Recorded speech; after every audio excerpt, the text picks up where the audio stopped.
구하노라. 아멘. 오늘 이 본문을 가지고 에베소서 1장 1절에서 19절 이 본문을 가지고 부흥 그리스도를 아는 것, 부흥 그리스도를 아는 것이라는 제목으로 하나님의 말씀을 나누겠습니다. 성경에서 부흥이라는 단어가 직접적으로 언급된 것은 하박국 3장의 부흥이 유일합니다. 그러나 부흥이라는 단어가 직접적으로 한 번 언급됐다고 해서 성경이 부흥에 대해서 소극적이냐? 절대로 그렇지가 않습니다. 부흥이라는 것은 영어로 renew, revival, 다시 새롭게 한다, 다시 회복시킨다, 이런 의미를 가지고 있습니다. 하나님께서는 성경책의 역사가 구속의 역사로 쓰여지면서 하나님께서 만드셨던 그 오리지널 디자인, 처음에 만드셨던 그 디자인이 아니라 타락하여서 죄 가운데 빠져있던 우리들을 하나님께서 회복하시는 과정, 하나님께서 하나님의 형상으로 다시 온전케 하시는 과정을 구속의 역사 속에서 끊임없이 보여주고 계셨습니다. 다른 말로 얘기해서 부흥이라는 단어는 성경 전반에 걸쳐 있는 하나님의 회복의 역사가 바로 구원의 역사, 그리고 부흥의 역사인 것을 여러분 꼭 기억하시기를 바랍니다. 부흥은 다시 새롭게 하는 것이라고 했습니다. 우리가 이제 9월 9일 날인가요? 백석인의 날 해가지고 광고가 몇 번 나왔는데 하면은 이제 항상 공통적으로 나오는 단어가 있었습니다. 개혁주의라는 단어가 나왔습니다. 개혁주의. 이 개혁이라는 것은 새롭게 한다는 것이죠. 성경책을 좀 읽어보신 분들이라면 구약 성경의 아사 왕이나 아니면 히스기야나 요시야의 종교개혁 같은 이야기를 들으셨을 것입니다. 이 개혁도 사실은 부흥과 굉장히 밀접한 관계가 있는 단어입니다. 개혁이라는 건 reformed, 다시 새롭게 한다, 다시 회복한다, 이런 의미가 있습니다. 여러분, 종교개혁 하면은 제일 먼저 떠오르는 것이 여러분 무엇입니까? 저는 마틴 루터의 그 종교개혁이 제일 떠오릅니다. 그 종교개혁의 선봉에 섰던 그 마틴 루터가 이런 이야기를 한 적이 있습니다. 그리스도인의 삶에서 전진이란 언제나 다시 처음으로 돌아가 시작하는 것을 의미한다, 이런 얘기를 한 적이 있습니다. 그리스도인 삶의 성장을 위해서 우리가 다시 회복하기 위해서 앞으로 전진해야 됩니다 라고 우리가 얘기하는데, 사실 그리스도인들의 삶에서 전진이라는 것은 다시 처음으로 돌아가는 것, 다시 원형으로 돌아가는 것, 그것이 바로 우리의 전진이라는 것입니다. 그래서 부흥은 없던 것을 새롭게 만드는 것이 아닙니다. 우리를 창조하신 하나님의 형상을 회복하고 하나님과 올바른 관계 속에서 그분을 기뻐하고 그분으로 인하여 즐거워하는 것, 그것이 바로 부흥이라는 것입니다. 하나님께서는 이 놀라운 부흥을 예수 그리스도를 통하여서 가능케 하셨습니다. 죄와 허물과 죽은 이들을 크신 사랑과 긍휼로 구원하여 우리를 구원하여 주심은 그리스도의 전적인 은혜였습니다. 여러분, 그 부흥을 다시 정의한다면 그런 의미에서 부흥을 우리가 무엇을 회복해야 되냐? 바로 이 예수 그리스도를 아는 것, 이 부흥을 예수 그리스도를 아는 것이라고 다시 재정의할 수가 있을 것입니다. 성경은 그의 안에, 예수 그리스도 안에 지혜와 지식의 모든 보화가 감추어져 있다라고 말씀합니다. 여기 말을 하는 지혜와 지식 안에는 부흥도 포함된다고 볼 수가 있습니다. 부흥을 위해서 우리가 깊이 생각하고 회복해야 될 것은 바로 예수 그리스도이십니다. 그분이 처음이었고 과정이고 마지막이십니다. 그분이 알파와 오메가이십니다. 시작과 마침이십니다. 우리가 부흥을 다시 꿈꾸고 갈망한다면 회복해야 될 것은 예수 그리스도가 누구신지를 아는 것입니다. 그래서 오늘 말씀 가운데 예수님을 더 깊이 알아가는 은혜가 있기를 축복합니다. 사도 바울은 교회 개척과 부흥을 많이 경험했던 인물입니다. 선교 여행을 다녔고 여러 지역과 다양한 문화에서 복음을 전했습니다. 언어권도 달랐습니다. 그러나 그 다른 상황 가운데 그가 전한 메시지는 항상 같았습니다. 그것은 바로 예수 그리스도로 귀결된 메시지였습니다. 예수님을 아는 것 외에 다른 것을 다 배설물로 여겼던 그 사도 바울. 그 사도 바울이 오늘 에베소 지역에 있는 성도들에게 말씀을 전한 그 첫 번째 첫머리를 우리가 보면서 우리가 회복해야 될 것이 무엇인가, 우리가 기도해야 될 기도 제목이 무엇인가를 살펴보도록 하겠습니다. 오늘은 두 가지를 살펴볼 것인데요, 첫 번째는 바울이 전한 하늘에 속한 모든 신령한 복은 무엇을 의미할까에 대해서 살펴볼 것입니다. 두 번째는 바울이 에베소 성도들을 위해 무엇을 기도하고 있고, 그리고 우리는 무엇을 기도해야 하는가라는 내용을 한번 살펴보도록 하겠습니다. 첫 번째는 바울이 전한 하늘에 속한 모든 신령한 복이 무엇일까에 대해서 살펴보겠습니다. 성경 말씀을 화면도 나오겠지만 성경 말씀을 보실 수 있는 분은 성경 말씀을 보시면서 따라오시면 좋겠습니다. 바울은 1장 1절과 2절에서 짧은 인사말을 한 후에 3절부터 14절까지 긴 신령한 복에 대한 얘기를 하고 있습니다. 우리 본문 3절 말씀을 같이 읽어보도록 하겠습니다. 같이 읽겠습니다. 시작. 찬송하리로다. 하나님 곧 우리 주 예수 그리스도의 아버지께서 그리스도 안에서 하늘에 속한 모든 신령한 복을 우리에게 주시되. 아멘. 에베소 지역의 성도들에게 짧은 인사 후에 제일 먼저 던졌던 단어, 찬송합시다 라는 단어입니다. 찬송합시다. 대뜸 찬송합시다라고 얘기한 이유가 무엇일까요? 무엇 때문에 찬송하자고 하는 것일까요? 오늘 본문 말씀에 보면 하나님 곧 우리 주 예수 그리스도의 아버지께서, 바로 성부 하나님께서 그리스도 안에서 우리에게 신령한, 그것도 모든 신령한 복을 우리에게 주셨다라고 말씀하고 있습니다. 여기서 주셨다라고 하는 단어를 원어로 보니까 과거형이면서 최상급의 표현을 쓰고 있습니다.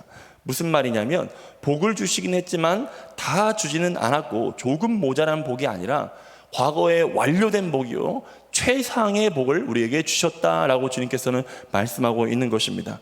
그 복을 누가 받았다고 얘기합니까? 그리스도 안에 있는 자들이 이 복을 받았다라고 얘기합니다. 에베소서의 특징을 보면 이 그리스도 안에서 엔 크리스토라는 단어가 무려 35회나 등장하는 것을 볼 수 있습니다. 에베소서에서 강조하는 것은 그리스도로 돌아가라, 그리스도 안에 거하라 라고 하는 단어를 끊임없이 반복하고 있다는 것입니다. 바울이 에베소 지역의 성도들에게 처음에 찬송합시다 라고 외친 것은 우리가 가진 복이 율법에서 난 우리의 의와 우리의 행위와 노력으로 인한 것이 아니요 그리스도를 통하여 얻은 복이기 때문인 줄 믿으시기 바랍니다. 그래서 우리가 믿는 것은 복음이요 복된 소식인 것입니다. 우리가 노력으로 얻었다면 그것은 우리가 노력으로 얻었기 때문에 우리가 그 값을, 대가를 우리가 받는 것이 마땅하다고 여겼겠지만 우리가 찬송할 수밖에 없고 감사할 수밖에 없는 이유는 바로 그 예수 그리스도께서 우리가 치르지 못할 그 죄의 값을 대신 치러주셨다는 것입니다. 그래서 그게 엄청난 복이 된다는 사실을 여러분 꼭 기억하시기 바랍니다. 바울은 하늘에 속한 모든 신령한 복이 그리스도 안에 있는 자들에게 완전하게 최상으로 전해졌다고 하며 그 인사말을 떼자마자 벅찬 마음으로 그들에게 우리 찬송해야 합니다, 찬송합시다 라고 외쳤던 것입니다. 이후 14절까지 찬송이라는 단어가 3번이 등장합니다. 여러분 펜이 있으신 분들은 한번 펜을 들고 그 찬송이라는 단어의 밑줄 또는 동그라미를 한번 쳐보시면 좋을 것 같아요. 처음에는 6절에 찬송합시다 이렇게 나옵니다. 찬송하게 하려는 것이다 6절에. 그리고 두 번째는 12절에 찬송이 되게 하려 하심이라, 영광의 찬송이 되게 하려 하심이라 이렇게 나옵니다. 또 14절에 보면 영광을 찬송하게 하려 하심이라, 찬송이 이 3번이 나오죠. 이것은 무엇을 의미하냐? 우리가 받은 신령한 복에 대해서 찬송을 해야 되는데 그 찬송할 이유가 3가지가 된다는 것으로 요약할 수가 있습니다.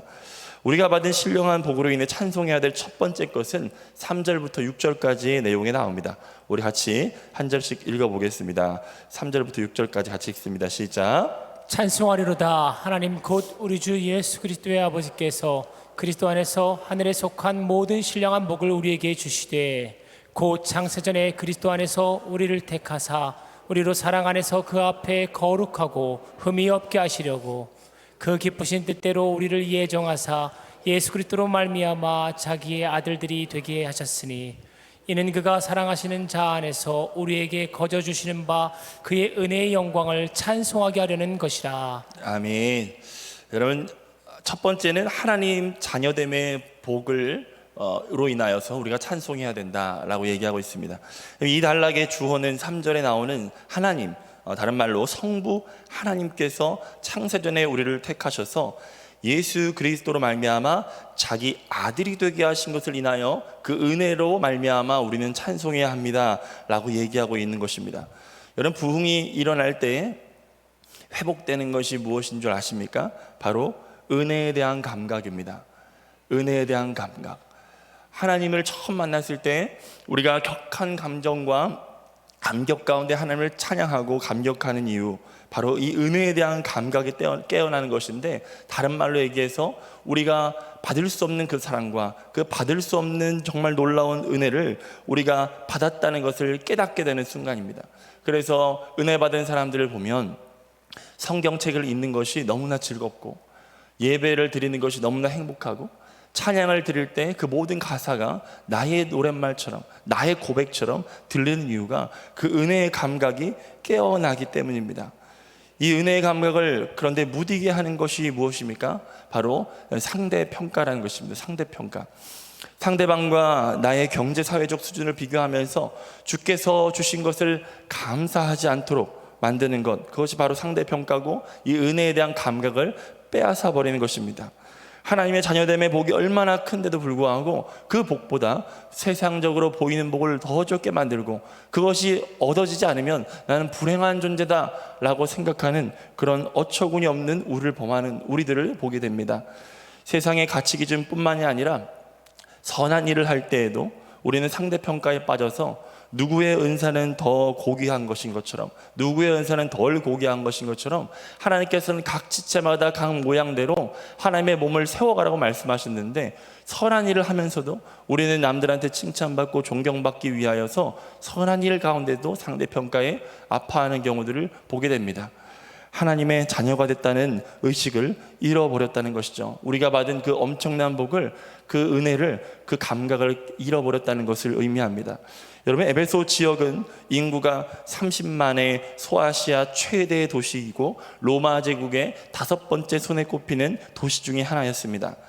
에베소 지역은 2만 5천 명을 수용하는 대형 극장이 있었고, 고대 7대 불가사의라고 여겨지는 아테미 신전, 아르테미스 신전이라는 것이 있었습니다. 다른 말로 얘기해서 에베소 지역은 경제적으로 굉장히 부강한 도시였습니다. 동시에 에베소 지역은 아데미 신을 섬기면서 주술적으로나 영적으로 또 육체적으로 음란한 도시였어요. 아데미 여신은 다산을 상징하는 여신이었습니다. 바로 풍요와 번영을 상징하는 신이 바로 아데미 신이었어요. 그 사람들을 보면서 신앙생활을 해야 됐던 것이 바로 에베소 지역의 사람들이었습니다. 에베소 지역의 성도들은 그런 사회의 문화적인 분위기에서 신앙을 지켜내야 했어요. 때로는 믿지 않는 사람들의 삶이 믿는 사람보다 더 형통해 보이고, 때로 부러워하는 마음이 들 때도 있었을 것입니다. 그러나 그럴 때 그들이 잊지 말아야 될 것이 있었습니다. 잠언 23장 17절 말씀입니다. 우리 같이 읽어보겠습니다. 시작. 내 마음으로 죄인의 형통을 부러워하지 말고 항상 여호와를 경외하라. 여러분, 이 세상에 살아갈 때 상대평가에 빠지면은 제일 나타나는 것이 무엇입니까? 부러워하는 것입니다. 세상을 부러워합니다. 세상이 가진 재물과 세상이 가진 재미와 유흥과 오락을 부러워합니다. 그러나 우리는 하나님을 경외해야 할 줄 믿습니다. 하나님께서 우리에게 주신 그 복이 얼마나 고귀하고 크신지를 우리 마음속에 새겨야 할 줄 믿습니다. 그래서 바울은 에베소 지역의 성도들에게 진정한 복이 무엇인지를 알려주고자 했던 것입니다. 아데미가 주는 거짓 풍요, 거짓 충만이 아니라 참된 것을 말했던 바울. 그 바울은 바로 예수 그리스도가 우리에게 주신 그 복이 얼마나 큰지를 우리에게 말씀해주고 있는 것입니다. 그래서 에베소서 5장 3절에서 4절은 이렇게 증거하고 있습니다. 같이 읽어보겠습니다. 시작. 음행과 언과 더러운 것과 탐욕은 너희 중에서 그 이름조차도 부르지 말라. 이는 성도에게 마땅한 바니라. 누추함과 어리석은 말이나 희롱의 말이 마땅치 아니하니 오히려 감사하는 말을 하라. 아멘. 오히려 뭐 하라고요? 감사하는 말을 하라. 세상에 있는 것들, 더러운 것, 탐욕을 부리는 사람들을 보면서 부러워하거나 그것을 흉내내거나 따라가지 말고 오히려 감사하는 말을 하면서 하나님께서 주신 복을 잊지 말라라고 말씀하고 있는 것입니다. 여러분 하나님의 자녀 됐다는 그 복을 여러분 삶 가운데 얼마나 감격스럽게 유지하고 계십니까? 오늘 이 새벽에 하나님께서 나를 자녀 삼아 주셨다는 그 큰 감사가 여러분 가운데 있기를 축복합니다. 두 번째 우리가 찬송해야 될 이유가 무엇일까요? 두 번째 우리에게 주신 복이 무엇일까요? 에베소 1장 7절 말씀을 같이 읽어보겠습니다. 시작. 우리는 그리스도 안에서 그의 은혜의 풍성함을 따라 그의 피로 말미암아 속량 곧 죄사함을 받았느니라. 아멘. 우리는 성자 예수님을 통하여 죄사함의 복을 받았음을 확신해야 됩니다. 첫 번째는 성부 하나님께서 우리에게 자녀됨의 축복을 주셨다라고 얘기했습니다. 두 번째는 성자 예수님을 통해서 우리에게 죄사함의 복을 주셨다는 거예요. 여러분 죄사함은 우리가 그냥 죄가 씻김 받았다, 죄가 사해졌다라고 하는 단순한 의미가 아닙니다. 오늘 성경에서 나오듯이 속량이라는 단어로 표현되어 있습니다. 속량은 뭐냐? 죄인을 석방하기 위해서 치르는 값을 얘기하는 것이죠. 죄사함은 죄 없으신 그리스도께서 우리의 죄를 속량해 주심으로 얻은 바로 엄청난 축복인 것입니다. 값으로 따지자면 그 값을 헤아릴 수가 없는 것입니다. 그래서 이것을 우리에게 선물로 주실 수밖에 없으셨습니다. 여러분이 이런 경험이 다들 있으셨을 것입니다. 식당에서 밥을 먹다가 나도 모르는 사이에 지인이나 다른 목장 식구나 어떤 교우분께서 대신 밥값을 지불해 주신 일 말이죠. 여러분들이 만약 그런 일을 경험했다면 뜻밖의 받은 그 호의에 굉장한 감사를 느낄 것입니다. 그리고 나도 언젠가는 그 사람에게나 다른 사람에게 이 빚을 갚고자 할 것입니다. 10,000원, 20,000원 되는 그 밥값을 대신 지불함을 받았을 때에도 그 감격이 큰데, 여러분 하물며 죄사함의 복, 영생의 복을 받았다는 것은 우리가 평생토록 감사해도 모자란 감사일 것입니다. 여러분 그래서 죄사함의 이 복이 얼마나 큰지를 여러분 결코 잊지 마시기를 축복합니다.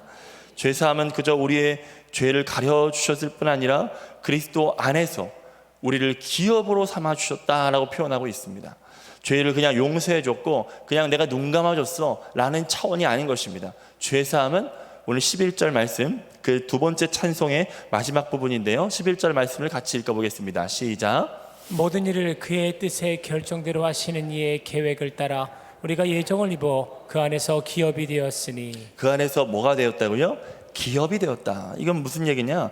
집 나간 탕자가 다시 돌아왔을 때 그의 죄를 사해주고 그냥 우리 집에 하인처럼, 우리 집에는 있어, 그런데 하인처럼 있어야 돼. 왜냐? 네 예전의 죄를 생각해봐 라면서 아버지께서 그렇게 하신 것이 아니라 자신의 반지와 자신의 옷을 벗겨서 이전에 가지고 있었던 아들의 권위를 다시 회복시켜 주셨다는 것과 동일합니다.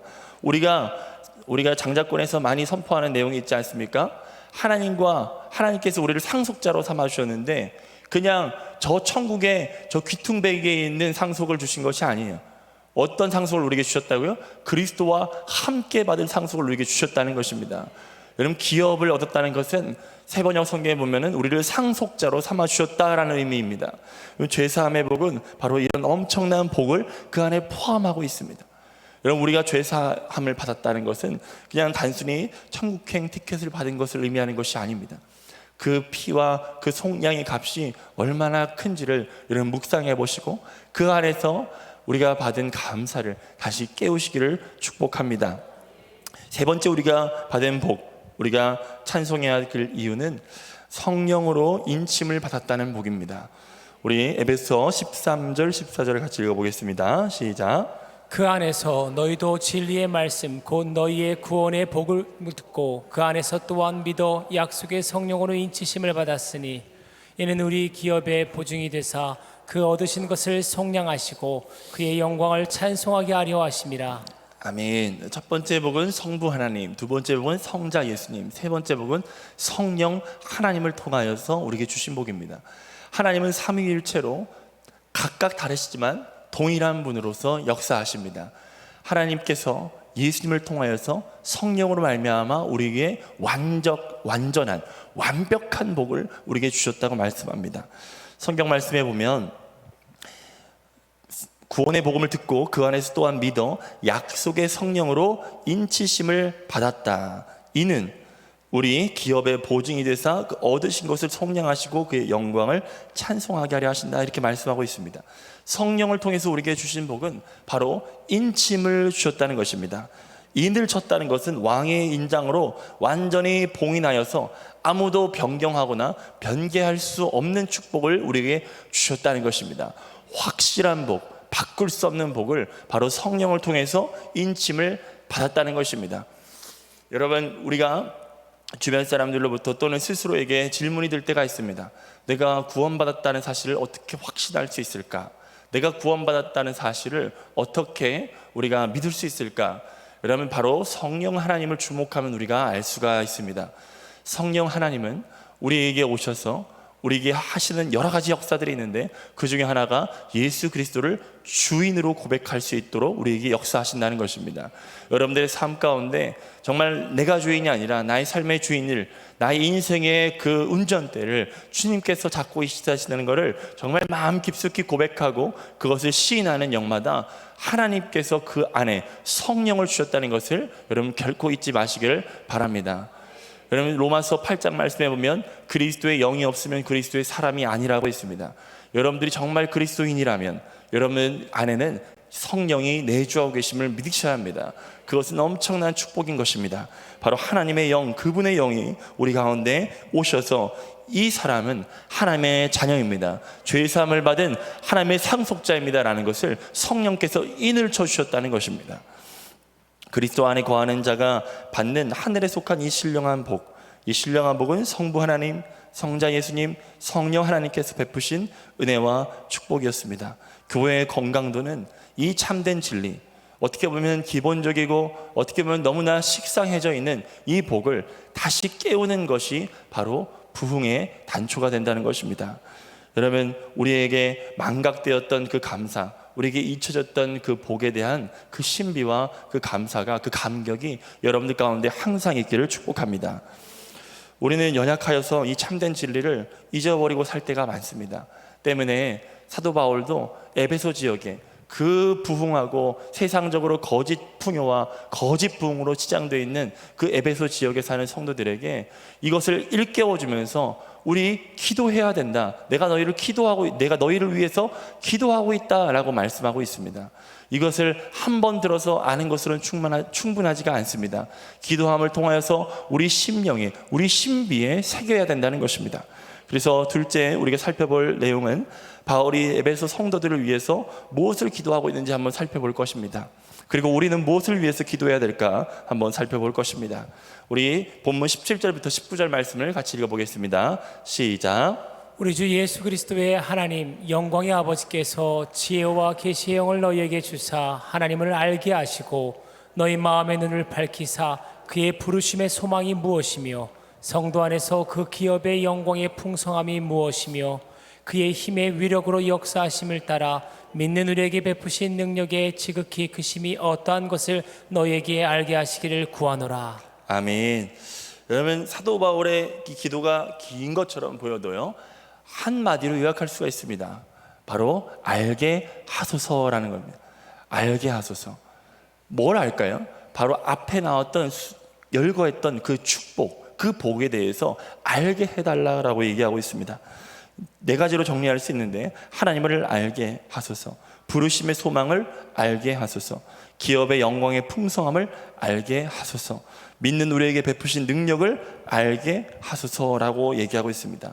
여기서 알다라는 뜻의 헬라어 에피그노시스는 접촉 지식이라는 말로 표현하고 있습니다. 다른 말로 경험 지식입니다. 경험 지식. 우리가 관계적으로 경험적으로 아는 지식을 바로 이 에피그노시스, 알게 하소서라는 단어에 들어있는 의미입니다.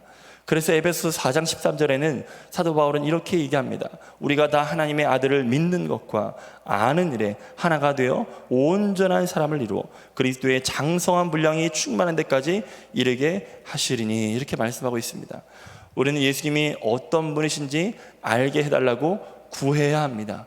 기도해야 합니다. 우리의 신앙, 우리가 신앙이 성장할 수 있도록 그리스도의 장성한 분량에 성장하기 위해서는 여러 가지가 많이 필요합니다. 그러나 제일 핵심적인 것, 우리가 예수 그리스도가 어떤 분이신지를 알기 시작할 때 우리의 신앙은 성장한다는 것을 기억하시기 바랍니다. 우리가 관념적인 신앙이 아니라 경험적인 신앙으로 거듭나기 위해서는 우리가 아는 지식적인 수준에서뿐만 아니라, 우리가 아는 관념적인 수준에서뿐만 아니라 사도 바울이 기도했던 것처럼 에피그노시스, 경험적으로 체험적으로 접촉해서 알게 해달라고 구해야 한다는 것입니다. 그러므로 우리의 인생의 전반은 예수님을 더욱 알아갈 수 있도록 주시는 기회인 것입니다. 여러분, 하루하루를 살 때마다 우리의 처하는 여러 가지 상황들이 있습니다. 여러분들의 인생을 돌아보면서 부할 때도 있고, 가난할 때도 있고, 즐거울 때도 있고, 슬플 때도 있을 것입니다. 그 모든 상황 가운데 주님께서 우리에게 원하시는 것은 그 모든 상황 속에서 예수 그리스도를 알아가라는 것입니다. 예수 그리스도를 경험해가라는 것입니다. 그래서 하나님께서 사랑하시는 자, 그 뜻대로 부르심을 입은 자들에게는 모든 것이 합력하여 선을 이룬다 하셨습니다. 여기서 말하는 선은 우리가 생각할 때의 선이 아닙니다. 하나님께서 말씀하시는 그 선은 로마서 8장 18절 내용에서 이어서 나오는 것처럼 하나님의 아들의 형상을 본받게 하는 것, 그것이 바로 주님께서 우리에게 말씀하시는 그 선이라는 것입니다. 성경을 통독하고 묵상하면서 우리가 던져야 될 질문, 우리가 매일마다 새벽 예배에 깨워서 말씀을 드리면서 우리가 받아야 될, 던져야 될 질문과 받아야 될 그 답은 무엇이냐면 예수님이 누구신지를 알게 해달라는 것입니다. 오늘 하루를 살아가면서 하나님, 오늘 하루 처하는 상황 가운데 예기치 못한 상황이 있을 수도 있습니다. 너무나 평범한 일상일 수도 있습니다. 그 모든 상황 속에서 예수님이 누구신지를 알 수 있도록 도와달라고 우리는 기도해야 될 것입니다. 에베소 4장 1절 말씀에 그 알미, 또 그 부르심이 행함으로 나타나게 해달라고 또 에베소서에 얘기하고 있죠. 그러므로 주 안에서 같이 내가 너희를 권하노니 너희가 부르심을 받은 일에 합당하게 행하여 라고 하면서 1장부터 3장까지 얘기하고 있는 그 이론적인 부분들을 4장부터 6장까지 실제적인 경험적인 부분으로 어떻게 예수 그리스도를 알아갈 수 있는지를 얘기하고 있는 것입니다. 사랑하는 성도 여러분, 여러분은 예수님을 얼마나 알고 계십니까? 그분을 알기 위해서 얼마나 구하고 계십니까? 얼마나 사모하고 계십니까?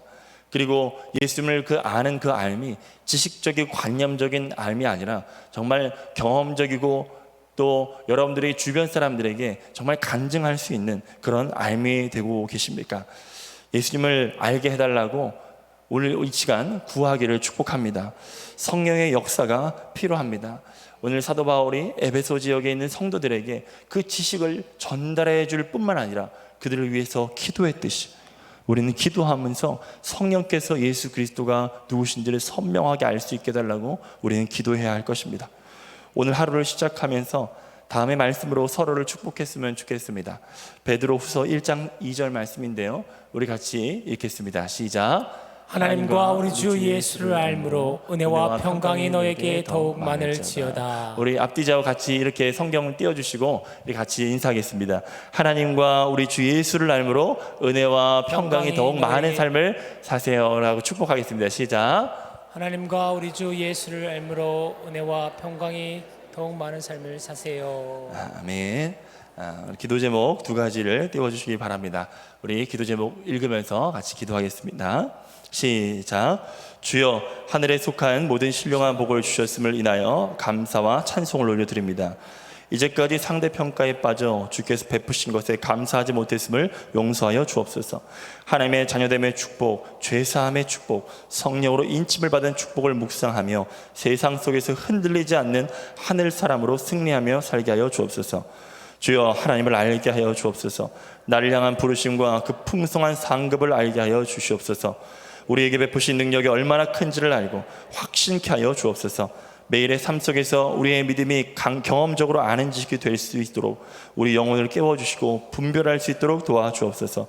그리스도의 장성한 분량에 이르게 하시고 하나님과 예수를 알므로 은혜와 평강이 오늘 충만하게 하여 주옵소서. 우리 같이 이 기도 제목 붙들고 같이 기도하겠습니다. 주여, 주여, 주여.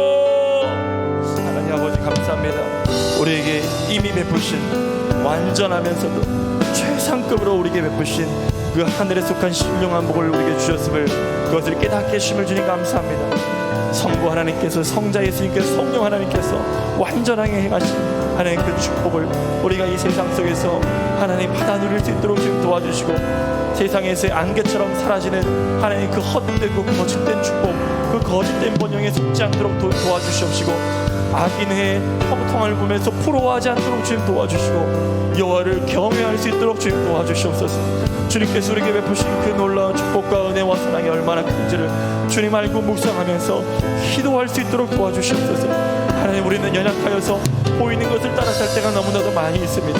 주님, 사도 바울이 기도했던 것처럼 매일의 삶 속에서 예수 그리스도를 알아갈 수 있도록 주님 도와주시옵소서. 우리가 믿는 것과 아는 일에 하나가 될 수 있도록 도와주시고, 하나님의 온전한 사람이 되어 그리스도의 장성한 분량에 이를 수 있도록 주님 은혜를 더하여 주시옵소서. 오늘 하루도 하나님과 우리 주 예수 그리스도를 알므로 은혜와 평강에 충만한 삶을 살 수 있도록 주님 은혜 더하여 주시옵소서. 예수님의 이름으로